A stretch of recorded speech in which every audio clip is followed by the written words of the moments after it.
SIR పేరుతో కూకట్పల్లి నియోజకవర్గంలో ఓట్లను తొలగిస్తున్నారని ఎమ్మెల్యే మాధవరం కృష్ణారావు ఆరోపించారు.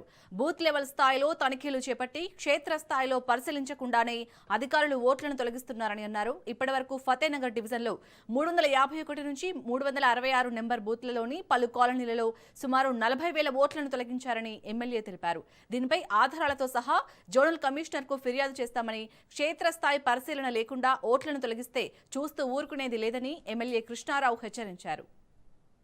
ఎన్నికల కమిషనర్ గారు ఒక ఓట్ల తొలగింపు కార్యక్రమం లేనటువంటి వాళ్ళు గాని డబ్బులు ఉన్నటువంటి వాళ్ళది తీయాలన్నటువంటి ఆలోచన మంచి ఉద్దేశం అయినప్పటికీ ఇది ఒక కక్షపూర్వకంగా ఎస్ఐఆర్ పేరు మీద ఈ బీఆర్ఓలను మున్సిపాలిటీ అధికారులు అపాయింట్ చేయడం, ఎవరింటికి పోకపోవడం. నిన్న కుకట్పల్లిలోనే సుమారుగా ఒక 50-60 బూతులను తొలగించి కంప్లీట్ గా ఫతేనగర్ గానీ, అల్లాపురే గానీ, కుకట్పల్లి గానీ, కేపీబీ కానీ 9 డివిజన్లలో 9 డివిజన్లలో ఎక్కడ కూడా ఈ మున్సిపాలిటీ అధికారులు అపాయింట్ చేసినటువంటి వాళ్ళందరినీ కూడా ఇక్కడ కూడా వాళ్ళు ఇంటింటికి వెళ్ళి వెరిఫికేషన్ చేయడం లేదు. ఇది ఒక కాంగ్రెస్ పార్టీ, బీజేపీ పార్టీ ఇద్దరు ఒకటే పెద్ద కుట్ర పడబోతున్నారు అనేది పూర్తిగా స్పష్టంగా నేను ఆధారాలతో సదా నిన్న మన కుక్కట్పల్లి జడ్జి గారికి సబ్మిట్ చేయడం కూడా జరిగింది. అంటే ఈడ బడేబాయ్ చోటబాయ్ బ్రహ్మాండంగా స్నేహపూర్వంగా ఉంటూ ఈ తెలంగాణ రాష్ట్ర ప్రజలకు ఉన్నటువంటి ఓటక్కును డాక్టర్ అంబేద్కర్ రాసిన హక్కు కలిగించినటువంటి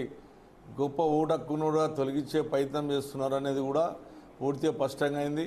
ఎట్టి పరిస్థితుల్లో ప్రజల పక్షాన ఖచ్చితంగా మేము పోరాడతాం, వదిలిపెట్టే ప్రసక్తి ఉండదు. ఉన్నటువంటి ఓటర్లను తొలగించాలనేటువంటి ప్రయత్నము ఇక్కడ కాంగ్రెస్ పార్టీ, బీజేపీ పార్టీ చేస్తుందని చెప్పి నేను స్పష్టంగా తెలియజేస్తా ఉన్నాను. నేను ప్రజలను కూడా అప్రమత్తం ఉండమని చెప్పి తెలియజేస్తా ఉన్నాను.